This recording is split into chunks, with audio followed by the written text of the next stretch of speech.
Hello, welcome to my author's chat of the week. And as usual, I'm going to just try to see if I can get my co-host on this time. I'm pretty sure his first time going live, so it may take a couple minutes because I know there is that learning curve, but we shall see. So, while we are waiting, I like to start off with a basic question, which is...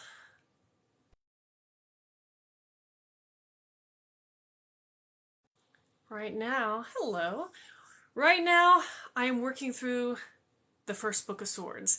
That is the book of choice. And if anybody else has read it, let me know. It's a series. I'm assuming there are 12 because supposedly there are 12 magical swords in it. And I'm a fantasy author, so I love anything to do with magic. But let's see. I see him. And let's see if he figures out how to accept. Again, potentially his first time, so... Hello! Hey there, how you doing? Good. I think you have the most fantastic background. Look at that. Where are you in the world today? Thank you. Well, here's a little bit more. I am in Ixtapa, Mexico. I am Wow. down helping manage and the operations for the World Healing and Training Center, along with doing my writing. And it is a beautifully hot and muggy day Of here. course, it's Mexico. It is Mexico, and but thought this would be a cool setting instead of sitting in a studio or inside.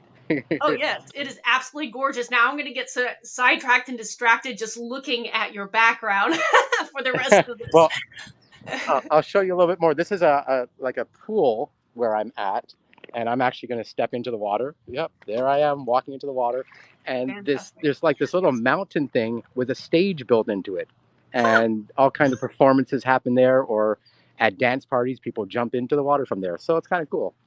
That is beautiful. I'm jealous because I'm only at my house to do this week and have my little background set up, but that's what I got.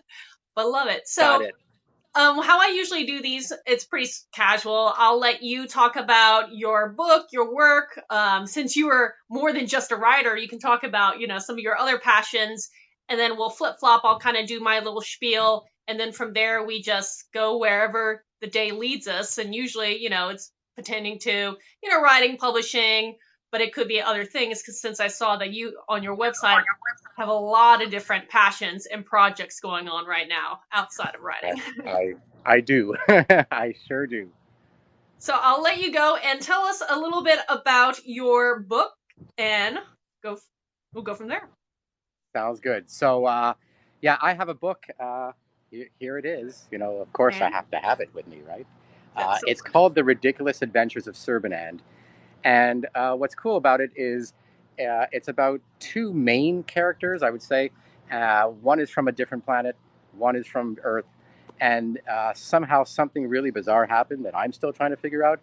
They switched bodies. And now what's happening is they're each able to experience their worlds from a fresh set of eyes. So while the book is filled with comedy and humor and satire, it's also about self growth and self discovery. Letting people tap into their imaginations and look at the world from a brand new perspective. You know, uh, One of my favorite quotes is, "When you change the way you look at things, the things you look at change." Oh, I love And that. if we all had, yeah, if we all had that ability to just pause and just be childlike, get into the moment, and just enjoy that, as a writer as well, that when you're in the moment, that's where the creative flow comes in, right? That's where the downloads happen. That's where the excitement happens. So my goal is to, oh, I hit my head on something. My goal is really, if I looked at a global basis of what I'm doing, it's really to help raise the social consciousness. And I'm doing that through imagination, through laughter, through empowerment, and through sharing with people that if it really comes down to being happy, it's about self love and self growth. So everything I do interplays with that. This book, I started writing it when I was in my teens, so Wow. quite some time ago.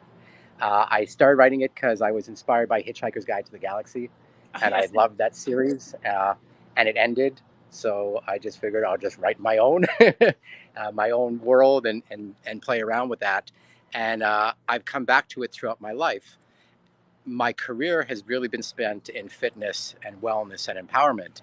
So because I've gone through it throughout my life, I've sort of speckled it with all kinds of messages so that if the reader isn't into any of that stuff, it will come across as just a fun joke or a fun story. If they are, they'll get their aha or their awareness from it.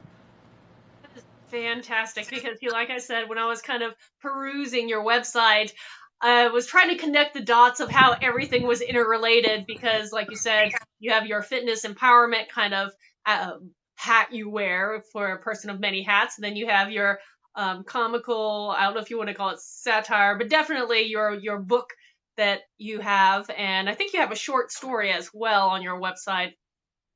Yeah. I do, and I'm actually later this month. I don't know the date yet. I'm starting a brand new show. So it's a TV show on a network called the Doc Star Network, which is cool because it's got tens of thousands of viewers right now.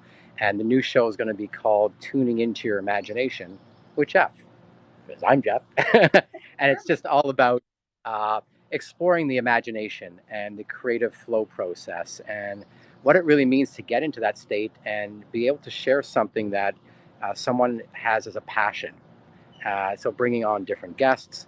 And then what's cool for me is every week I'm going to read another segment from the book and kind of explore how that segment came to be. What was that creative flow process? Was it just something that just downloaded and just it came out on the pages, or what was the story behind it? And if there was somebody who was part of that story, to bring them on as a guest too, so they can share their perspective. So that should be. Uh, but everything that I've done, and my book actually is going to be relaunched because my wife Mindy was the creative, not the creative, the what's the editor? Development editor. I always forget that name for the book.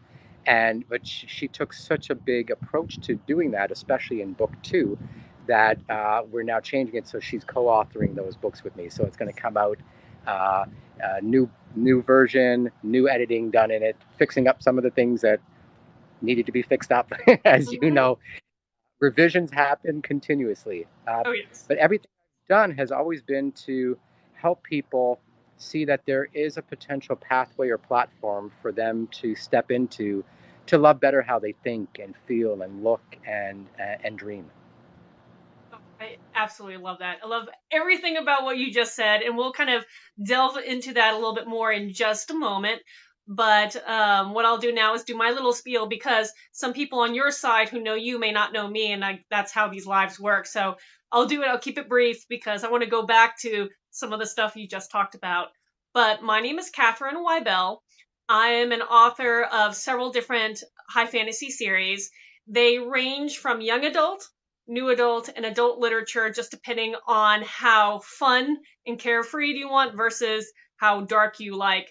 But of the three series, I have the Jed Chronicles, and this is my young adult, noble bright, portal fantasy, all these fun terms that I'm learning from this community here. And it's just a multiverse full of all different kind of mythological creatures, beings, beasts alike.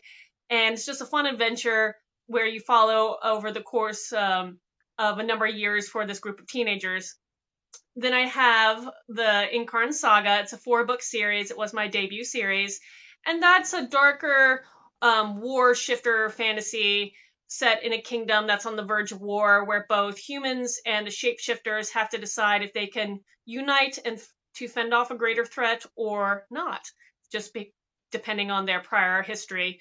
And then the final series, The Guardian Speaker, is my dark, almost grimdark-esque Nordic mythology-based series. So Vikings, you're going to deal with Yggdrasil, the Nine Realms, and it's just a sweeping tale that's in part a retelling of an obscure legend from Norse mythology, but that's a lot of fun for me to put out right now. But those are my three.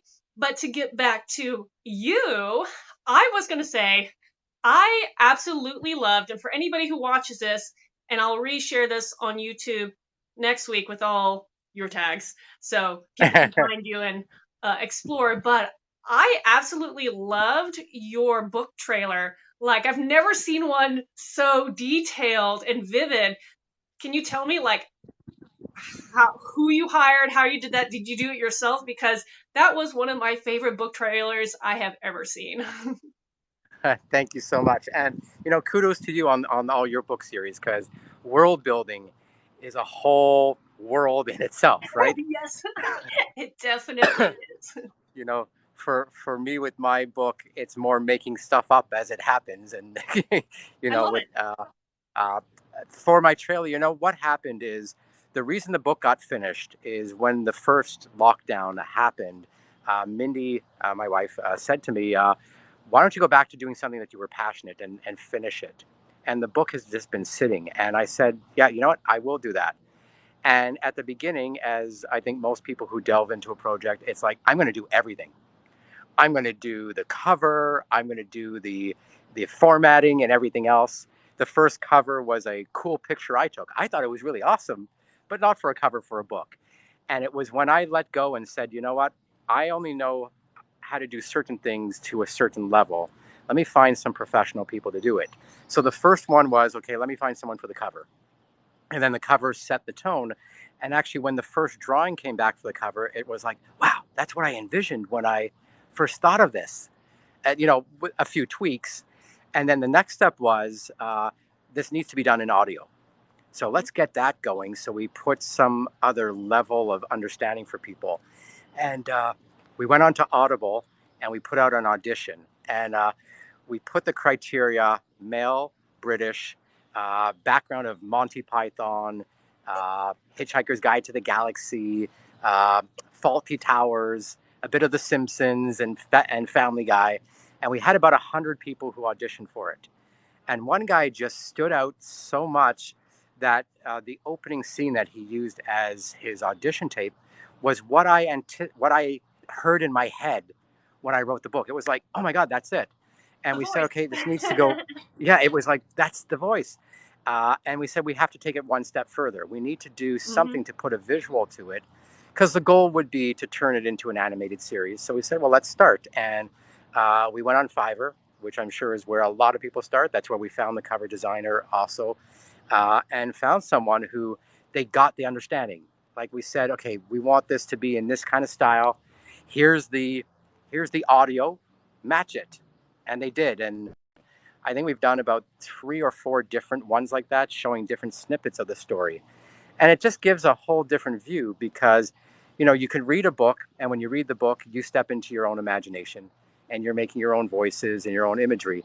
You take it to audiobook, then now you've given people the direction where you thought it would go. So now they have something to listen to. And you show scenery and visual with it, it takes it to another level. One of the things that we stayed very clear on is the main character, whose name is Serbanand. We haven't shown him. We I never really described what he fully looks like in the book. I've hinted to it Okay. because we wanted to keep it that character is in the imagination of the person reading. Now, I like we that. may bring him to life because at some point he's going to have to come to life. Uh, but it was being able to do that and showing it in that animated clip, like what you saw. It just gives a completely different feel for what it's all about. Oh yes, no, like I said, the visuals, the voice, the everything was just so enthralling. And like you mentioned a little earlier, definitely that kind of Hitchhiker's Guide to the Galaxy vibe. So if you like that humor, I was definitely sucked into it and being like, okay, I know exactly what kind of book this is marketing, and I know exactly, or at least I think I know what I'm going to read when I get to it. But I thought that was fabulous. So I love that. And you Thank you. said you got that the designer off Fiverr. I've never thought about that was to go and get someone to produce your trailer from, I don't know why. I just never thought about that platform for that purpose. I've tried to do some myself, which again, it's always better if you can find someone who that's your niche. And photo editing, video editing is not really my niche. But I try to teach myself as much as possible and then find other people who are better at those uh, subjects than I am when I need it. But I love that. I absolutely love that. And you were mentioning Thank you. how Thank you.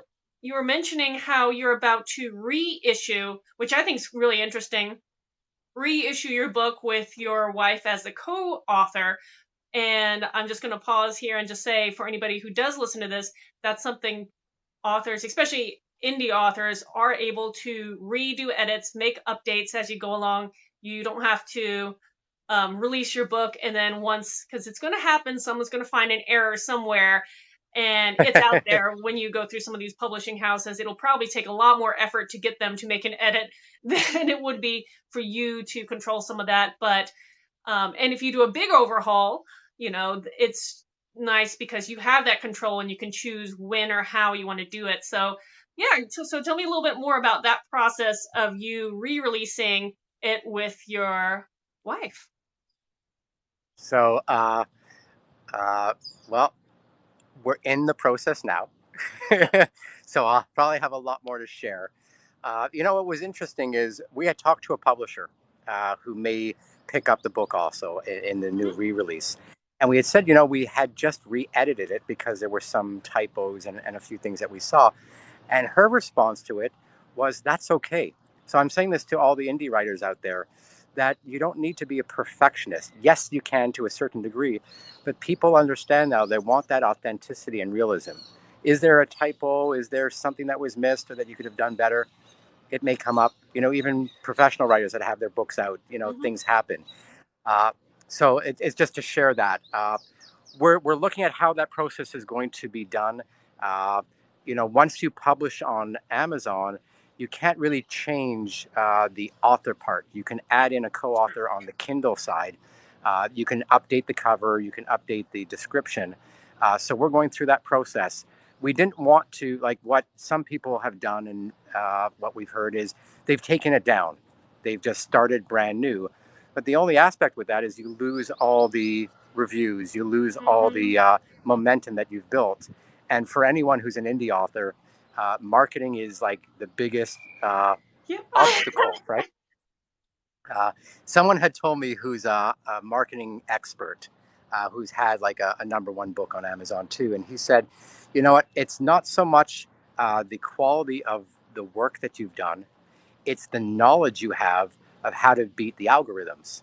So someone who just has put out a book, it's fresh, they just put it out, it may not even be that great. But if they understand how the algorithms work and how to use the right hashtags and categories instead of just making it up and seeing what happens, you can push a book through a lot further. So I think that's the biggest end for an indie author is how do you do the marketing? If you're doing a relaunch or launch for an upcoming book 2 in the series or something, book 3, 4, 5, it's how do you do that? What worked and what works today may not work, next week. So it's really just figuring it out. So we don't have a full scale plan on it other than we're going to redo the cover. We're going to do some campaigns on social media, change up the descriptions, and just see how we could change up a few of the category headings that may open up the book to a wider audience. But we're just kind of figuring it out as we go. So if we do a follow up interview, I will share more how we did this process. So are you going to cater this as this is the second edition, or again cater it as essentially almost a new book? Is it just what do you think? I mean, obviously when it comes to, as you and I know, there are certain things on the KDP Amazon platform that they don't allow you to tweak easily, including the authors, which I'm aware Yes. author, and I think the title. It's kind of hard for you to like Yeah. tweak once you have up. You either have to, like you said, take it down and start fresh, which is terrifying when you finally get those reviews. And it's sometimes, not all authors, I'm sure there are some that it's easier for them, but as for me, it's like pulling teeth when you're trying to get these reviews. I'm like, please, I know you're reading, I can see that, I just want you to let me know. You can even say it wasn't your favorite. I will take that. Just leave me an honest review. Yeah, absolutely. Look, with I think the stats are that 70% of the books sold in the world are sold through Amazon, Mm-hmm. which is amazing. It Mm-hmm. also means that 70% of the books sold are there, which means it's a lot of competition on that. Yeah. Uh, I think the way it's going to happen is it's going to be a version 2 or version 3. I think the one that's up right now says version 2 because the first one had that cover that was just a picture I took that maybe would be good for a travel magazine, not a book cover. So we'll probably do this as like a version 3 type thing Mhm. if they allow us to do it that way. That would be neat. Yeah, I mean, they're always trying to find these kind of little loopholes where, again, you're trying to make sure your product, and in this case, it's your book, is the best it can be. And sometimes that means you need to give it a little more love post publication. And the question then is, how do you do that? How do you do that? Yeah. Yeah. I think So that's the biggest question at any indie author. It's like, okay, I'm done. Now what? you know, you're I put never it up. done. Yeah. It's up on Amazon. How come the sales haven't happened yet? How come no one knows that? Uh, I think a lot of that is being able to put yourself out there, doing an interview like what you've welcomed me on to do now, getting your social media set up right, making sure all your handles are consistent across the board, and knowing how to use, TikTok, Instagram, Facebook, etc. Those are your best tools. Again, it's a learning curve of getting to understand how to do that and do it on a consistent basis. Yeah, and I think authors, obviously there are different platforms that they're stronger on. For me, Instagram's probably at this moment my weakest, and I'm still trying to figure that one out. I don't know. I'm not good at it. If you have any tips, let me know. But that one's my weakest one. But like you said, I mean, figuring out platform or platforms that you want to focus on to make your name, your statement, your presence, and start building outward from there is definitely important. It's one of those things that I've said repeatedly on different one of these different chats where I didn't know how to market myself, so I was one of those people that released the book and sat around for about a year and just stared at nothing. I mean, I was writing the second book at the time, but I just had no idea, no concept of how to even begin marketing yourself outside of if you write it, they will come kind of concept, Yep. which is not exactly true. It's not. But the biggest lessons I've learned in business through my career is that people follow people. Hmm. So if you are telling the story, not the story so much of your book, but the story of who you are, what you're all about, why you're doing certain things, well, then people tend to want to follow you. And if they're following you, they're going to follow your book and the things that you are connected to, right? So it's using social media and using the way that you put your brand out in a way that builds you as your brand. It really then comes down to understanding, well, what is your brand? Yep. How are you doing it? How do you want to be represented? Some people go to the extremes of, okay, this is my brand. These are my colors. So when I do an interview, these are the colors I'm going to have on and behind me. Here's the logo I'm going to have. Here's the typesetting that we've done. Everything's valuable real estate. We did an interview for one of our podcast shows with someone named Adam Geffen. You probably know who Adam is. And what we had talked about is the fact of using your real estate properly. Like, fine, for this interview, I've just got the pool as the background, It's but you've gorgeous got the though. background. Thank you. But your background is your books. When we Hmm. interviewed him, his background was the book that he had on release right at that time. So it's just being aware of what are the different ways that you have sort of that advertising space to be able to let people know what it is that you're doing without having to say it all the time, Yeah. right? If, Yeah. if you could do it in a subtle way, it makes it that more impactful, at least from what I've experienced. Well, that's good to know because I'm trying a little bit of everything, I feel like, and I never know what it is that works, but that's why you try different things. So, but I do agree with the whole, it's nice to find ways to subtly suggest what you're doing, especially when you're wanting to, depending on the author, if you want to broach in a topic about maybe yourself and your personal passions outside of writing, how do you still have that, information that if someone's glancing at, your picture, your Twitter, your, image, your video, that they understand, oh, you're a writer, but you're talking about how, you love animals as well, or you love fitness, or, something else. It's that, like you said, that little subtleties that kind of alert people what you are about. But I have a question for you, and it Sure. goes back to you're probably the smarter one I always feel like I'm the last to know these things or figure things out. I've only just broached into audiobooks. after writing a number of them. And so I'm like trying to chug ahead and get them out and try to catch up so that all my books have an audio version within the next year and a half. Hopefully I can get through all that and then be caught up, so to speak. But for you, you kind of said you started that early. Do you market your audiobooks, or do you just market your books in general and let people who are audio find you? Do you mention that you have that as an option, or how do you do that? Because I personally am curious. This is something that I need to learn. I always share that you can get it on Amazon as paperback. You can get a Kindle Unlimited, and Audible. When we first launched the book, we put it up on Amazon and just let it sit and watch the page do nothing every day. But our goal really was, let's do our real launch when we have the audiobook. So Mm, we have it, the audio and the regular book. People are going to hear things in different ways. And the audiobook to us was also, this becomes our marketing campaign. Because if you have the audiobook, that means that you can take any 30-second or 60-second little snippet and use that as a way to get people excited about what you have coming. So, in and itself, acts as a marketing campaign. In fact, you have to have a bit of a promo anyway that's connected to the audiobook, because at least on Audible, there's a spot where they play the first few minutes or whatever you have as an opening scene. Well, that's all promotion.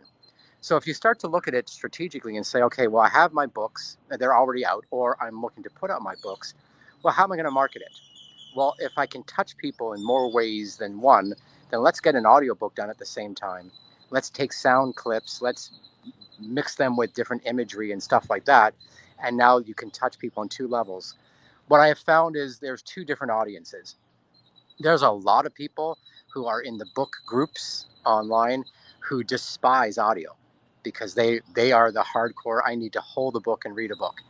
Awesome. They're the people who are going to buy the book and hold the book and read the books. And then there's all the people who want the audiobooks so that they can listen while they're exercising, while they're driving, while they're doing other things, and it provides that opportunity. The cool thing with an audiobook, for the stuff that I've written, same with the stuff that you've written, is it allows the listener to envision things in a different way. Yes, through written, you can people can imagine what the voice would sound like, what the person may look like because of the voice.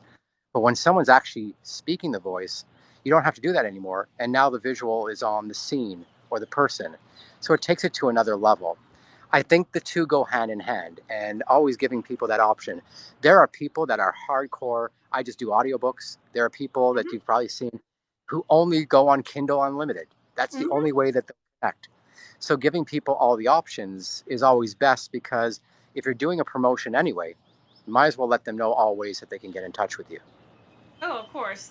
And I totally agree with the whole fact that there's a person, for most part, I think people do have their biases of I like ebooks, I like print, or I like audio for whatever the reason. And I think that's fine. Whatever you works for you, that's perfect. I'm a print person myself, but I respect the other means. And it's one of those things for people to understand that no one should judge someone else's personal choice because you may not understand the what or the why of it, and maybe they don't have the room to have physical books on bookshelves, or maybe, as I've talked to before, you may be someone who's sight impaired, and being able to hear it is one of the few means you can absorb a story, because you can't actually read a book. And I think, like you said, you can reach a wider variety of people if you do all those. I'm behind the times. And now I'm trying to let people know after the fact. I'm like, well, now you have this other option. So I'm trying to teach myself now how to inform people that this other option now exists. If you like audio, I'm working on it. I have I have one out, and I have a bunch of others now being converted into that format. So it's a fun That's process, all. but it's also, as any author, even though you put out a book, the work is not done. No, and what we found was going through the process of the audiobook. Now you have somebody else reading it, giving Mhm. their sort of inflection and everything else on it. And sometimes it makes you realize, oh, I need to change up that sentence. Or it would sound better through his voice if we change this word. Well, then the decision then is, do I change it in the actual book or Oh just yeah. let it go audio, right? So there's those different things that start coming through. Yes, my one audiobook I have is actually for the first one, The Guardian Speaker, so my Dark Viking novella. And the narrator's his name's George Blagden, and he's British. So he has his own accent, which is lovely, and he's doing, a great job at as working, speaking in the different character voices. But he has come up a couple times and, asked me things like, can I adjust the word to this? Because as a British person, I wouldn't say this, I would say this. And I was like, so I usually let those things slide. And so there are a couple of discrepancies if someone was opening a book and listening, word for And word. reading at the There are same a time, couple yeah. of things, but the probability that someone's going to do that is very low. And sometimes it just does sound better on the ear if you tweak something when it's being read aloud versus on the page, which is interesting. I would never have thought about that until started having those questions in this Yeah. process. You know what? I look at it, if someone reached out to me because they were either upset or happy that we changed the word in the audio compared to the book, well, then that's awesome. You're getting an engagement from a fan who was passionate enough to tell you, hey, you said door in the book, and in the audio book, you said door frame. I don't know. Yeah, Okay, yeah. right? It's like, wow, you paid so much attention. That's amazing. Let me send you my next book. Give me a review, or let me keep you in our fan base. So it's just a matter of how it's all framed. But it true. I was listening to an interview by an author, Malcolm Gladwell, who does a lot of nonfiction, and he Mm. was talking about the fact that when they finish a book, they read the book out loud with their editor because you're hearing it differently when you do read it out loud. Oh, yes. And sometimes the story has a different type of connotation depending on where you're putting your focus and the tonality and everything else. So it can change it. And for indie writers out there that are doing this, the thing is to understand how far you want to go down the line to think I'm going to modify, and now do I need to re-edit?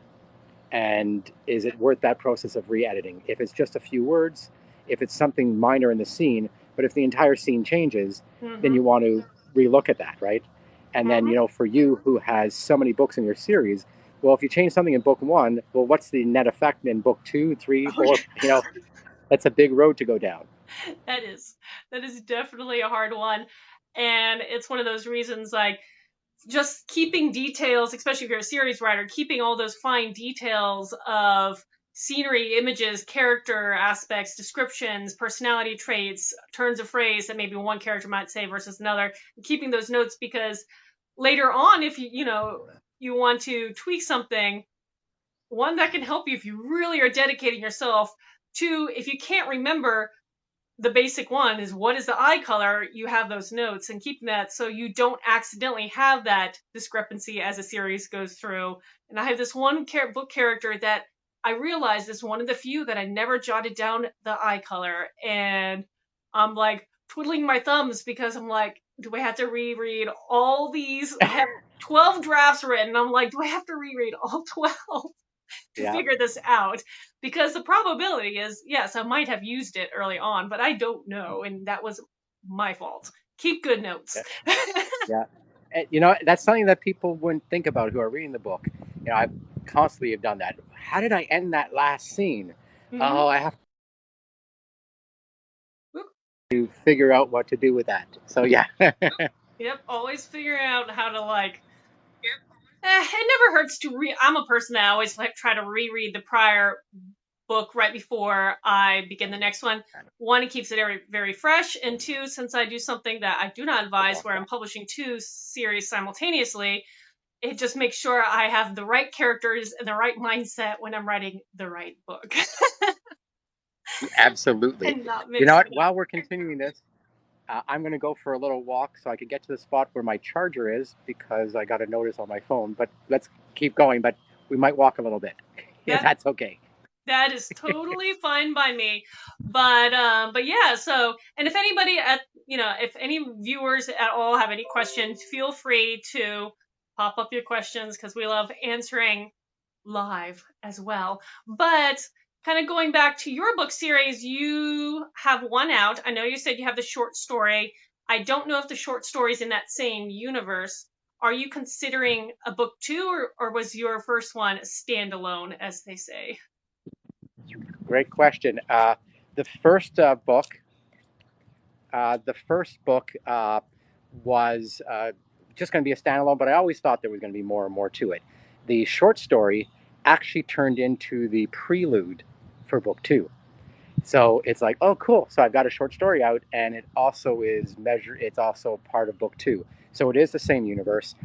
Book two is about 2 chapters from being finished. Uh, so I'm really happy about that. I think we A lot of fun, and yeah, it's I've got like 2 scenes left in my head that just need to be pushed through, and that book's done.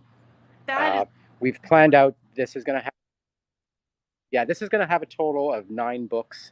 That's what we're looking at. wow. So we've already planned them out. Uh, I normally don't do that kind of thing. For me, what's really cool, and I don't know if this is how you do it or other authors look at it, but for me, when I sit down to write, I'm not sure exactly what I'm going to write. I may know some generalities around it. What I like about that is that the story is being told in real time for me first. So if you go back to, well, what is the passion that a writer has? There are some who it's, I want to make money, I want to be a big star, Hmm. and some are like, I just want to tell like this story. Well, Yeah. how cool is it? Like, you could let the story come through, and you're the first reader, so it comes through for me. So the fact that we did some planning, all that we really planned was, okay, here's one of the cool things that are going to happen in each of these books, and we could turn that into a series, because there's empowerment based around that. We just came up with, well, here's the key messages we want to do, and let's have one key message in each book, and we have like 7 other messages we want to share, and that's how it's come out. So I don't know beyond that. We may do companion books, because the book is designed for all ages. So we may do something for kids to do different sort of action steps together with their parents or their uncle or whoever's reading it. Uh, so there's a number of things in the process, and it's we're using the book in such a way to deliver a message, and that message is that anyone can be happy, anyone could feel good if they allow themselves the opportunity to do so. Uh, it doesn't require so much other than to get into the moment, to slow down. The reason I focused on laughter is, one, it's easy to deliver a powerful message through laughter because your guard is let down and you can let it in more. And laughter is such an amazing state to get into because if you truly let it out and laugh, you're like a kid again. And you're just in that imagination, and all the really great hormones are releasing your dopamine and oxytocin and serotonin and all your endorphins. It actually makes you feel good physically and emotionally and biologically. So we stayed around that, and yeah, book two has even more sort of self growth messages, and I think the funny parts got even stronger, at least for That's me. great. I it's really cool is to still be able to go back and reread a draft that you've written like so many times that you can't even look at it anymore, Hmm. and still smile and still laugh. Good. That makes it fun. So my advice always for authors is your first goal is you're writing for you, and if you enjoy that story and it's made you have fun and made you escape from the world, awesome. When you start to share it with your friends and the people close to you and they go, oh, that was awesome, that was amazing, you've hit something, like something worked. And then it's if the rest of the world on Amazon and everywhere else could first find you and Yep. then decide the same thing that you think. Yeah. No, I agree. I'm definitely an author who writes what I enjoy reading. And, I write the book that I want to read. And since I'm obviously love mythology and epic fantasy, that's kind of what I write, are books in that genre because that just entertains me, makes me feel good. I can bring out the emotions of all sorts depending on what the themes are in the books. But, writing a book that you enjoy, a story that would make you happy, I think is something that is very important. And yes, I understand there are definitely some people who really want to write to market, but don't lose yourself writing to market. I feel that's a thing, just make sure you do write books that you enjoy and you're proud of. I think the one thing I will say is when you write for yourself, the trick then is how to find the other people who think like you. And that goes into the whole marketing and that's a whole other spiel. But yeah, as for the story itself, writing something that you're passionate about, that makes you happy, that is something that inspires you is very important. Yeah, and you know what you said is so true. A lot of people think, okay, I'm going to write this book. All my friends, all my family are going to pick it up. They're in many cases the last ones. Yes. It's not always. uh, so it's knowing that you did something that you're proud of, that you feel comfortable with, and then yeah, it's finding that niche group, and that's really cool with social media because you can go on and you can niche down specifically if you want to. There is a group on, at least on Facebook, for what I found for every type of genre and with specificity, you know, Mhm. uh, and it's about finding that audience. Oh yeah. Oh, definitely.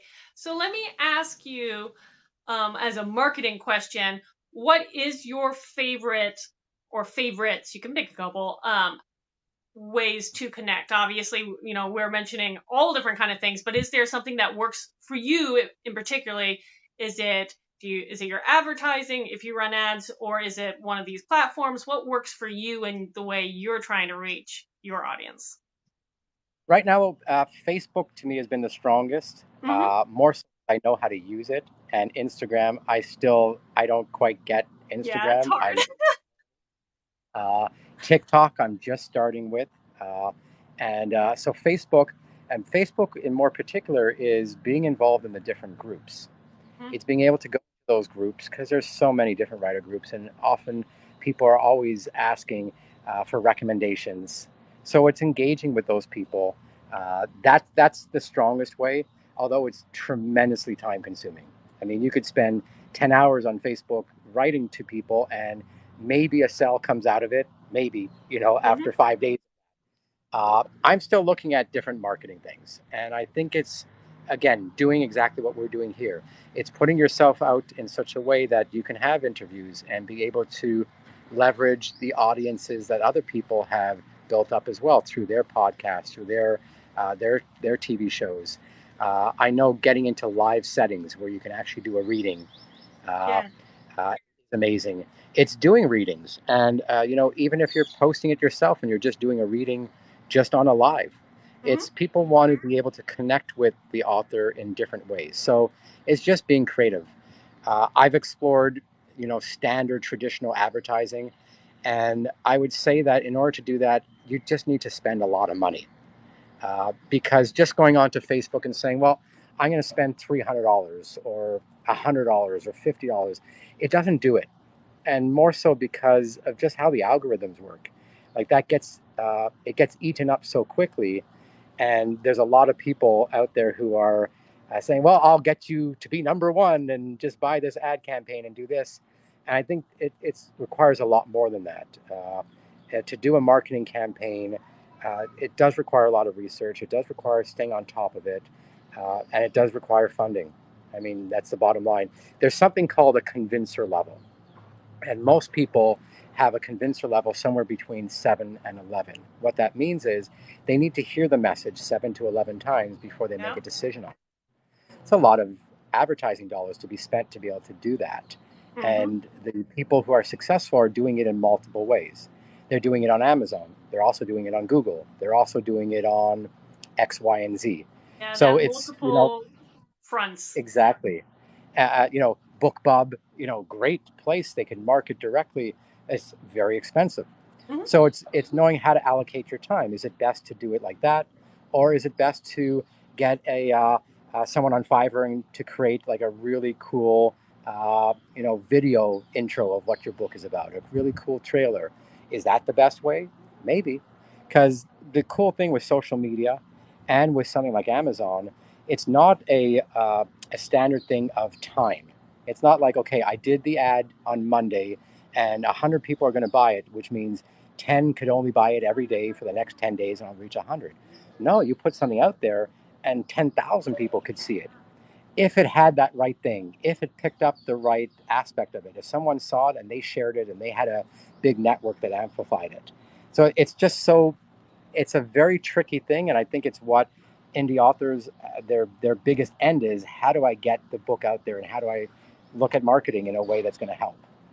Yeah, and for I think any authors, not just indie, but time is money, and you have to like figure out how you want to allocate your time from the writing slash editing process and formatting and all that kind of stuff that goes with the pre-publication thing, and then all the stuff you need to do to build your platform prior to publishing, and then the platform continuing to build as well as your marketing after. And it's like, how do you spend your day? To what extent is it going to be writing? How many hours is it going to be spending marketing? And I mean, there are ways to streamline the process, and it does get easier in some senses once you kind of understand the formats for certain platforms. It gets a little easier to do, but even still, as you were saying a little bit earlier, you can get sucked into something and then find out 4 hours later that that's all you did today.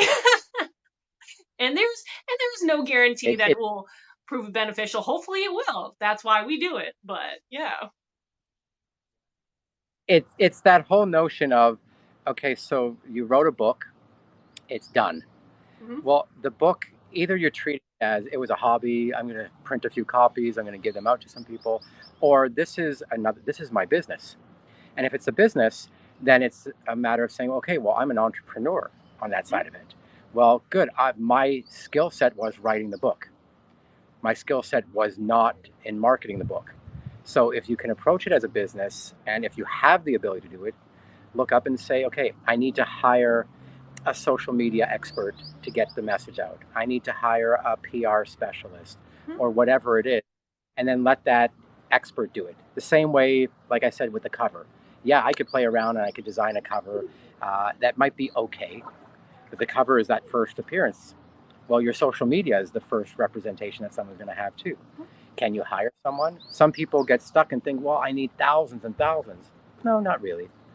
You might be able to find someone that might be in the hundreds. You might be able to find someone who's just starting out, but they know their stuff and they're willing to work with you. So there's a lot of ways to explore it, and it's just as important as writing the book. It's just not the hat that you need to wear, Yeah. if that And makes that's sense. the thing, is you have to decide again that kind of outsourcing, as you were mentioning, that is beneficial. I've in the past, I have someone that kind of helps me with some of the posting. Not that I can't do it on myself or my own, but it just saves me time if someone else is helping me come up with some of this content. I give them images, my books, quotes, and then they kind of format all that stuff so it's easier for that posting, and it just saves me time, and that time goes back into other social media, other advertising, or writing, which is what I want to be doing as a author. Absolutely, absolutely. But let me ask you, okay, since we're actually getting close to the end of the hour, um, we were talking about marketing your books. How would you categorize yours? I mean, we've mentioning, some of the similarities it has with, you were saying, the humor of Monty Python and the not Guardians of the Galaxy, Hitchhiker's Guide to the Galaxy and all that. What kind of genre or genres would you categorize your book for anybody who potentially might be interested?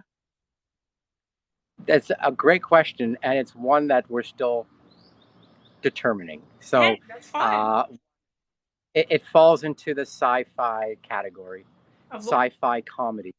yes. It falls into the space opera category. Mm-hmm. It falls into just general comedy. It falls into empowerment and self-growth. So it falls over a number of different things, and that's where right now we're looking to get the advice from someone of what is the best category, what is the best way to do it. Uh, because what we have found with the book is that majority of the people who read it, the comments and the reviews are, I would never pick up a sci-fi or a sci-fi comedy, and this was really great. It was something different. I didn't expect it. So it's trying to decide that.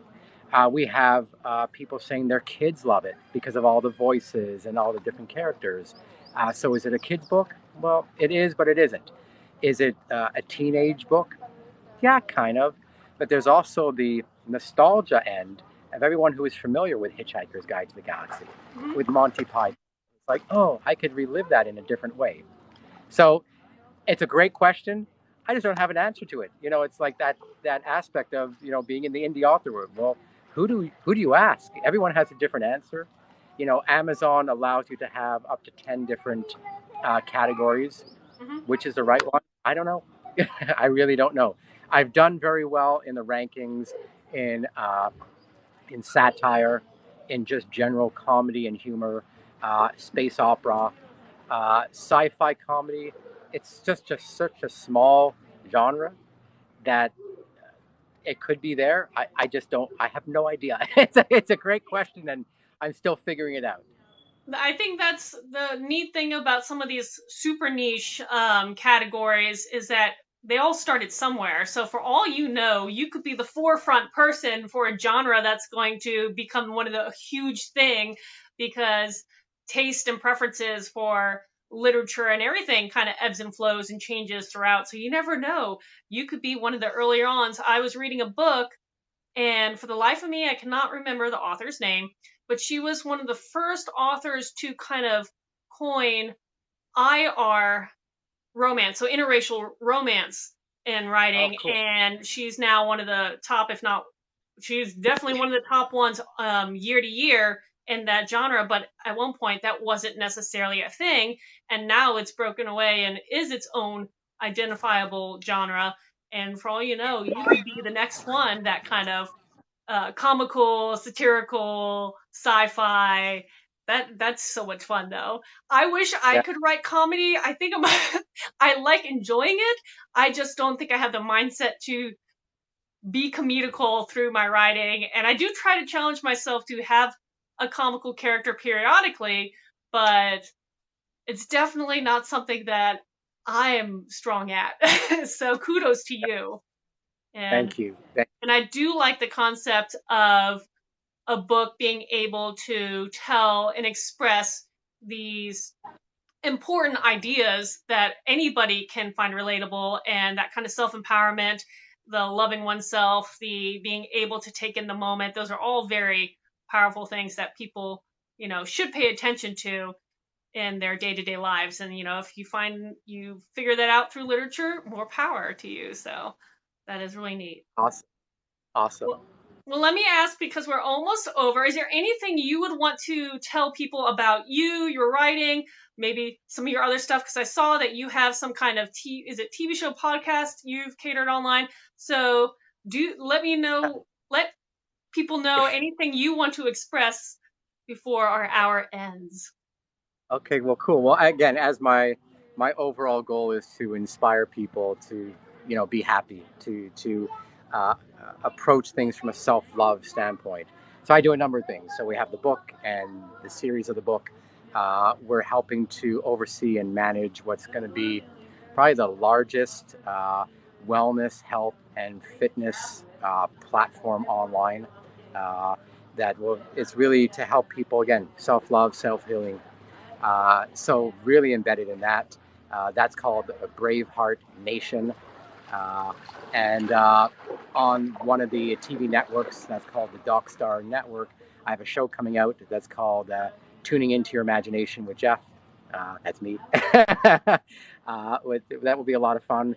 I get to read, parts of the book, talk about the background scene, bring on guests that have their own creations. Uh, and we have a book coming out that's called Rethink Fitness. I started my career with my wife in the fitness industry. We helped to launch what's known as the natural bodybuilding movement and events Oh known as fitness yeah. model. So we ran hundreds of events around the world and TV shows and magazines and expos. And what we came to realize is that most people merely focus on the outward appearance, and that being fit really is goes way beyond just strength and appearance. It needs to include mental, emotional, social, spiritual, and functional health too. So our book, Rethink Fitness, gives people a lay of the land of, well, what can you do to change up the way that you're actually looking at things? How can you be happier? How can you use fitness not as just a tool that you go to the gym, 3 times a week for an hour, and that's where you think you're becoming healthy? How do you build yourself so that you're always looking towards the next 20, 30, 40, 50 years? How do you get yourself healthy and healthful? So that book is also turning into a course, so people can take a course on it and learn what they can do to just enjoy life.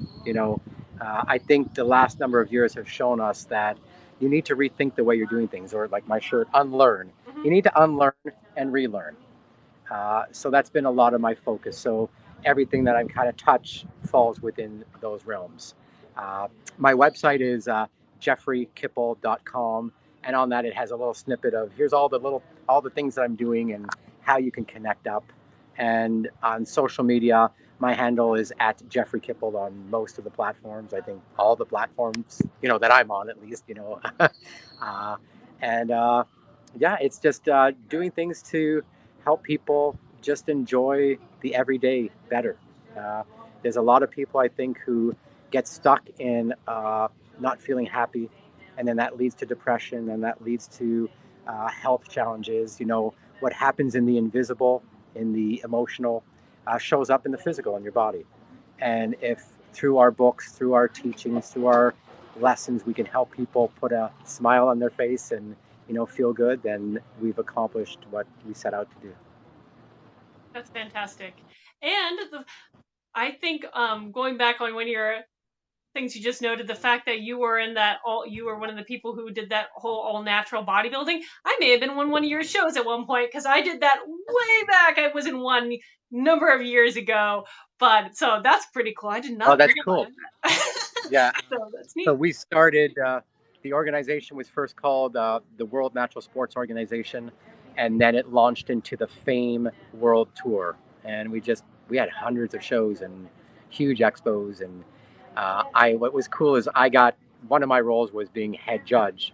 So I got to assess probably 15 to 20,000 physiques or more over that time. So that was really cool, being able to connect with people that felt that they truly did something to transform, to get them healthier and inspire other people.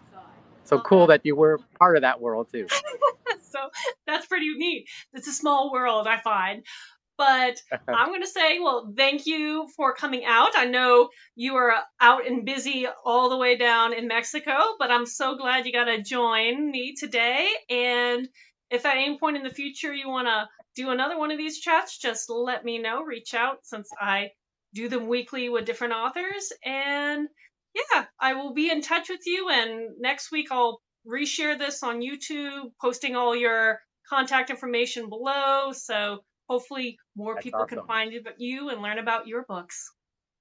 Well, thank you so much. It was a great pleasure to be here, and it's my Virgin TikTok live interview. Yay! So that was great. Thank you so much again, Katharine. And yes, we'll definitely be in touch. Perfect. Have a great rest of your day. Thank you. You too. And bye bye, Bye. everyone.